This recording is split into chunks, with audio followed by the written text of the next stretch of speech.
Elizabeth, you've got to see this guy in action. He is an incredible shot. None of my guys could beat him in a fight, and he's ex-military.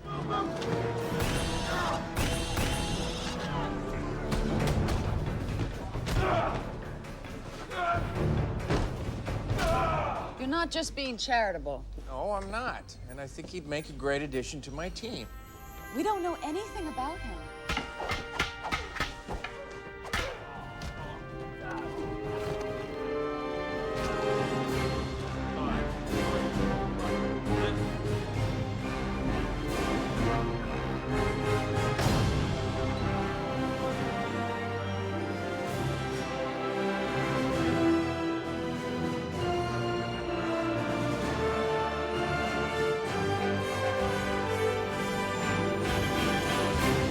What's there to know? Well, anything would be helpful. Brad and I actually disagreed initially about what Ronon's character should be. I think Brad wanted the new character to be a military guy who came on the Daedalus, but I felt that that limited us story-wise, because anyone in the military who was subordinate in rank to Shepard would ultimately have to follow his lead. Without knocking Rainbow Sun Franks and his performance of Ford, which was great, I think that we recognized his contributions to the team were not as significant as we would have, liked that characters to be. What I thought was interesting about the Teal'c-O'Neill relationship is that Teal'c followed O'Neill, but out of respect. And I thought that would be a good dynamic to try and emulate. There was a lot of debate. I think the studio at the time was questioning the idea of putting another alien on the team. And of course, we already had Tayla. There's a uniqueness to her that you don't want to water down by bringing in another character who may or may not have crossover in terms of the type of beats you would play in a scene or in a particular storyline. We talked it out and ultimately, I think, came up with a really cool compromise, which is that he is an alien, but he has a military background. Specialist Ronon Dex. That's you? Name and rank. Military? I used to be. So he has the type of backstory that allows him to be a credible addition to the team because of his military expertise, but who also gives us an unpredictability. You just never know what he's going to do and whether he's going to break rules because he doesn't care. You never knew when you walked into a situation whether he was going to see someone that he had to, run off and kill, or whether he had done something on that planet that was going to cause the team to get into trouble. He's not afraid of being court-martialed or having to get kicked off of Atlantis because he was sort of so fly-by-night to start with. Ronon is the best weapon that Stargate Atlantis could have at this point. He is, in addition to the team that we didn't have before, he's unmilitary military. So he's unpredictable, and that's one of his strengths, that he can go and do whatever he wants to. And it's like trying to put your hand on the front of a truck that's moving forward. It doesn't stop him. She said her offer is fair. Ronon adds a physicality and a sort of a testosterone factor to the team. You didn't have a guy who was going to immediately pull his gun and or punch somebody in the face, and I think that's always a fun element to add to the scene. Plus, it really gave a different dynamic for Shepard and McKay to really play off of.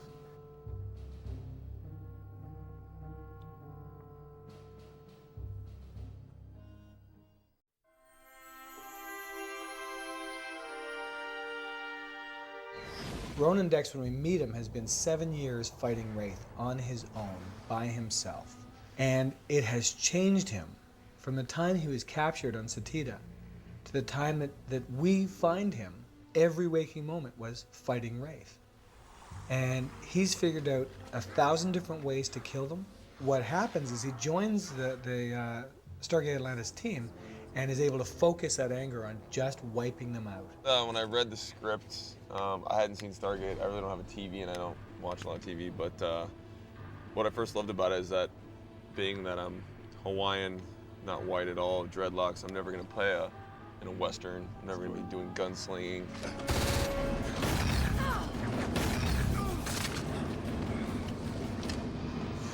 You're lucky I had that sense of stun. Before I got the show, I knew nothing of martial arts, swords, guns. I've never even shot a gun until that first scene when I shoot a P90, and so it was a bit weird.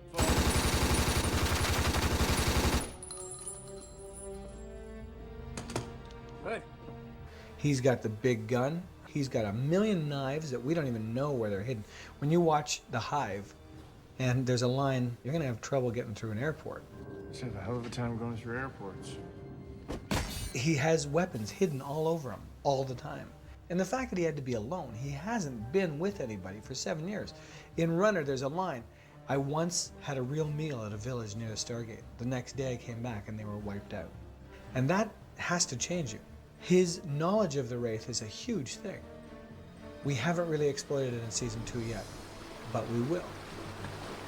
What do you got? Fresh tracks, Tim. Like I've always said that he's very primal. He just goes off of his instincts. I just relate him to like a wolf, you know? Doesn't really think, he just reacts. And I think the team kind of trains him not to be such a killer. And if you ever use my friendship in such a way again, I will not be so understanding.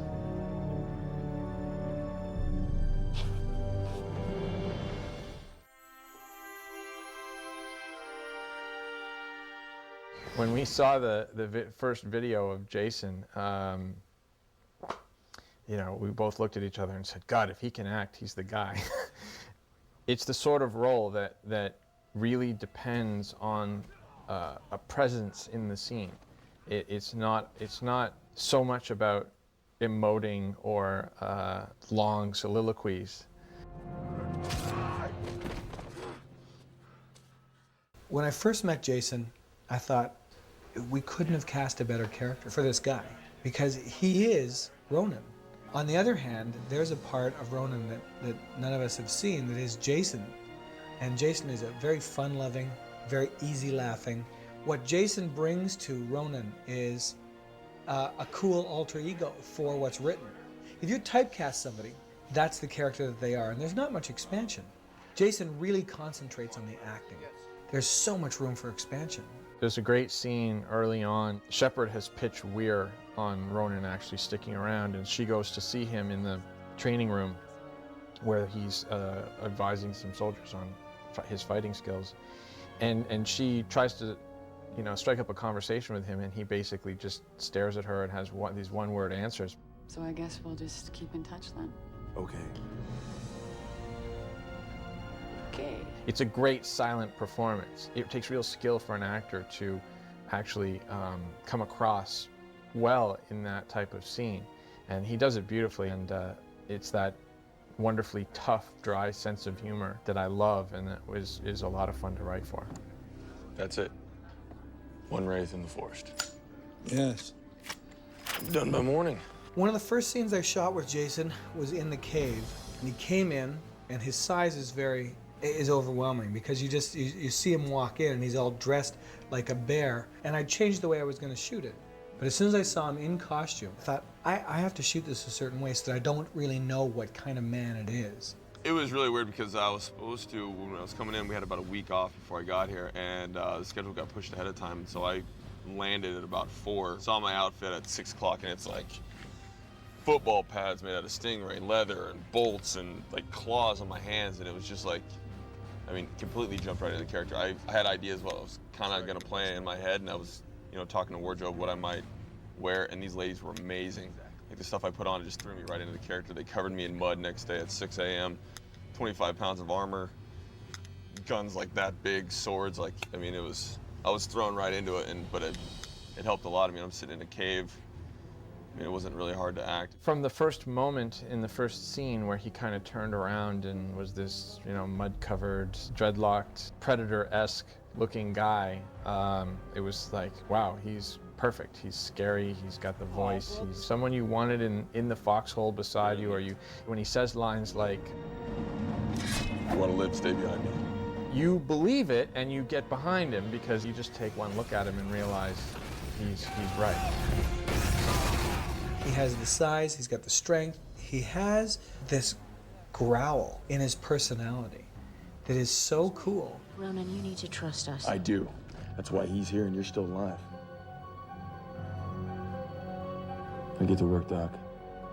No, I think it definitely adds an aspect to that the first season didn't have. I mean, all the different characters. I mean, all our characters are completely different, and I think that's what was missing. Someone that was just total gung-ho. Jason just brings a flair to what he does that is, you know, unlike, I think, anyone else on television. He does this move where he jumps up and kind of punches down as he's in the midair, and then there was a show we were just shooting recently called Michael, where he comes in and grabs a guy and literally slams him up against the wall. You know, it's just great to see that sort of thing. Keep your hands off her. Ronan, we were sparring as part of his physical therapy. Let him go.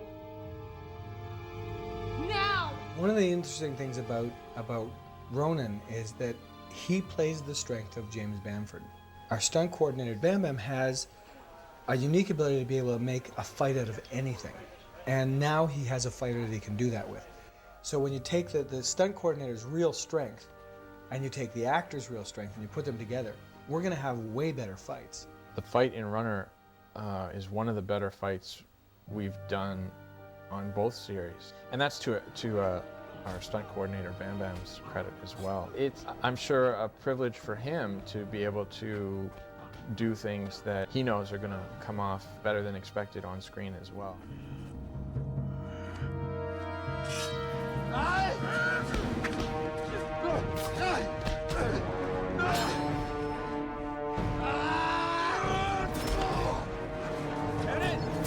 Jason came up to me the first day and said, "I got bad knees." I had heard this for 9 years with Chris Judge. Now Jason comes in and says, "I got bad knees." I said, "Okay, well, do what you can." He ran so fast. He ran faster than we could drive beside him. When he's running away from the Wraith, the camera follows him. He gets shot in the leg. He goes down on one knee, gets back up, and Ford is standing there. Ford is about to shoot him. Ronan gets zapped by the Wraith from behind. He goes down. Ford shoots the Wraith, walks away. The shot ends on Ronan's back, and he gets up, and he runs for about 100 yards further in, knocking trees over and splashing through bogs and crushing everything. And I thought, I couldn't do that. Jason is impressive in the way that he's physical.